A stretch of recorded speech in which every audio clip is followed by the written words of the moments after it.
1942 के भारत छोड़ो आंदोलन के दौरान कोई इंसान रेलवे स्टेशन को आग के हवाले कर देता है, अंग्रेज़ों के पोस्ट ऑफिस यहाँ तक कि उसके सेक्रेटेरिएट पे कब्जा करके कौमी झंडा लहरा देता है, तो वो इंसान फ्रीडम फाइटर माना जाता है। ऐसा सब कुछ करने वाला एक इंसान सिर्फ इसलिए फ्रीडम फाइटर नहीं माना गया क्योंकि उसने अंग्रेज़ों के 3 गिरफ्तारी के वारंट को चकमा दिया और कभी अंग्रेज़ों की गिरफ्त में ही नहीं आया। और यही वजह रही कि आज़ाद भारत में भारत सरकार ने उसे फ्रीडम फाइटर का पेंशन नहीं दिया। यहाँ तक कि उस इंसान ने बिहार के 3 अलग अलग मुख्यमंत्री से पैरवी भी करवाई, उनसे ख़त भी लिखवाए, लेकिन फिर भी भारत सरकार ने उस इंसान को फ्रीडम फाइटर मानने से इनकार कर दिया। जी हाँ, मैं बात कर रहा हूँ सैयद मोहम्मद तकी नकवी की, जो बिहार के छपरा के रहने वाले थे। उनके वालिद का नाम सैयद तसद्दुक़ हुसैन था। शुरुआती तालीम उन्होंने छपरा में हासिल की और जब बड़े हुए तो वो दौर इनकलाबी सरगर्मियों का था। तकी नकवी कांग्रेस में शामिल हो गए और लगातार कांग्रेस की जो ज़िला कमेटी थी, शहर की कमेटी थी, उसमें सक्रिय रहे। अलग अलग दौर में उन्होंने कांग्रेस के लिए अलग अलग तरह के काम अंजाम दिए।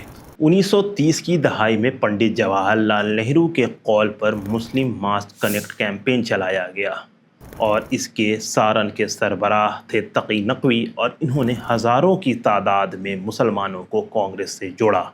और ये वही दौर था जब बिहार में मुस्लिम लीग मजबूत हो रही थी और इस वजह कर उनका कई बार मुस्लिम लीग से टकराव भी हुआ और ऐसे ही कई वाक़या हुए जिसमें वो ज़ख्मी भी हुए, यानी मुस्लिम लीग के लोगों ने उनके ऊपर हमला किया और वो ज़ख्मी हुए। और ये तमाम वाक़यात अलग अलग उस ज़माने के उर्दू और अंग्रेज़ी अखबार में दर्ज हैं। तकी नकवी छपरा टाउन कांग्रेस कमेटी के जनरल सेक्रेटरी भी लंबे समय तक रहे, यहाँ तक कि 1946 के चुनाव में उन्हें सीवान सब डिवीज़न का प्रभारी भी बनाया गया।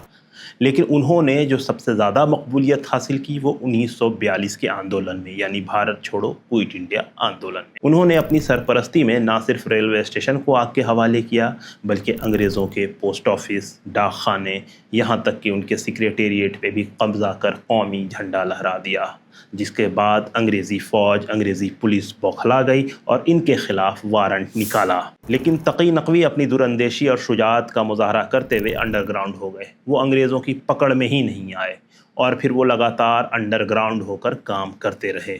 उन्होंने लगातार सारन के इलाके में कांग्रेस को मजबूत करने में अहम योगदान दिया। लेकिन जब भारत आज़ाद हुआ तो उन्हें इसी वजह कर पेंशन नहीं दिया गया क्योंकि वो कभी अंग्रेज़ों की गिरफ्त में नहीं आए। और ये जो तमाम वाक़या है 1972 से 1975 के दौरान लिखे गए अलग अलग ख़त में सामने से मिलता है, जिसमें तकी नकवी भारत सरकार से ये गुहार करते हैं कि मेरी उम्र इस वक्त यानी 1972 में 68 ईयर्स की है और मैं एक बूढ़ा इंसान हूँ। मैंने भारत की आज़ादी के लिए अपना सब कुछ निछावर कर दिया। आज मेरी 2 जवान बेटी हैं जो कुंवारी हैं, जिनकी अब शादी करनी है। एक बाप की जिम्मेदारी है कि वो अपनी बेटी की शादी करे। तो मैंने भारत की आज़ादी के लिए एक हम कुर्बानी दी, आज मेरे ऊपर एक दूसरी भी जिम्मेदारी है, तो मुझे पेंशन दिया जाए। और इसके लिए उन्हें जिस इंसान से रेफरेंस लेना पड़ा उसमें बिहार के 3 अलग अलग मुख्यमंत्री थे, जिसमें महामाया प्रसाद, अब्दुल गफूर साहब और दरोगा राय जी थे।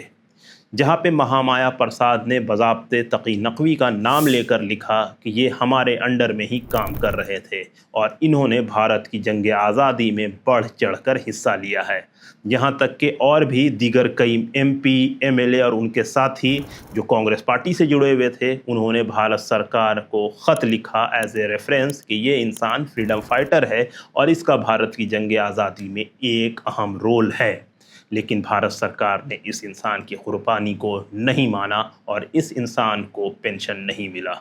वजह वही कि ये इंसान अंग्रेज़ों की क़ैद में नहीं गया, यानी गिरफ़्तार नहीं हुआ। अगर तकी नकवी एक दिन के लिए भी गिरफ़्तार हो जाते तो उन्हें फ्रीडम फाइटर मान लिया जाता, लेकिन उन्होंने अपनी बहादुरी का, अपनी दूरंदेशी और शुजाअत का मुज़ाहरा किया और वो अंग्रेज़ों की गिरफ्त में नहीं आए और फिर उन्हें फ्रीडम फाइटर भारत सरकार ने आधिकारिक तौर पर नहीं माना और यही वजह है कि उनको पेंशन भी नहीं मिला। बाद के दिनों में जब मैंने उनकी फ़ैमिली को ट्रेस किया, उनसे बात की ताकि इसे रीवेरीफाई किया जा सके क्या उन्हें पेंशन मिला या नहीं, तो फैमिली वालों ने भी यही जवाब दिया कि उन्हें किसी तरह का कोई पेंशन नहीं मिला। आज़ाद भारत में वो लगातार सामाजिक कार्य में लगे रहे, लगातार शिया वक्फ बोर्ड और शियाओं की वक्फ की प्रॉपर्टी और दीगर कई मामलात जो आसपास के इलाके में होते थे उससे वो जुड़े रहे और लगातार समाज में एकता सद्भावना बनाने की कोशिश करते हुए इस दुनिया से रुखसत हो गए। तो ये वीडियो बनाने का एक मकसद और है, एक ऐसे गुमनाम सिपाही को आपसे रूबरू कराना तो था ही, साथ में ये बताना कि हर चीज़ का डॉक्यूमेंटेशन क्यों ज़रूरी है। यानी अगर आपके पास वो डॉक्यूमेंट होता जिससे आप ये साबित कर पाते कि आपके ऊपर ऑफिशियल 3 वारंट निकला है तो आप अपने आप को फ्रीडम फाइटर साबित करवा लेते, लेकिन वैसी कोई चीज़ भी तकी नकवी साबित करने के लिए नहीं दे सके, सिवाय अलग अलग चीफ मिनिस्टर अलग अलग नेताओं की दलील कि हाँ भाई इस इंसान के ऊपर निकला है था उस ज़माने में वारंट, लेकिन ऑफिशियल रिकॉर्ड नहीं होने की वजह कर उन्हें नहीं माना गया। इसलिए आज की डेट में भी ये बहुत ज़रूरी है कि अगर आपकी फैमिली में, आपके ख़ानदान में, घर में, इलाके में कोई भी पुरानी रेयर डॉक्यूमेंट, रेयर चीज़ें, यहाँ तक कि मस्जिद में लगे हुए कतबे और दीगर कई चीज़ हैं तो उसे महफूज करें, उसे बचाएं, क्योंकि यही चीज़ें आने वाले दिन में एक रेफरेंस और सबूत का काम करेगी। तो नहायत ज़रूरी है चीज़ों का डॉक्यूमेंटेशन होना। तो इस वीडियो के ज़रिए हम तकी नकवी साहब को खराज अक़ीदत पेश करने की कोशिश करते हैं जिन्होंने इस मुल्क को आज़ाद करवाने के लिए, इस मुल्क को एक रखने के लिए अपनी ज़िंदगी का एक बड़ा वक्त लगाया।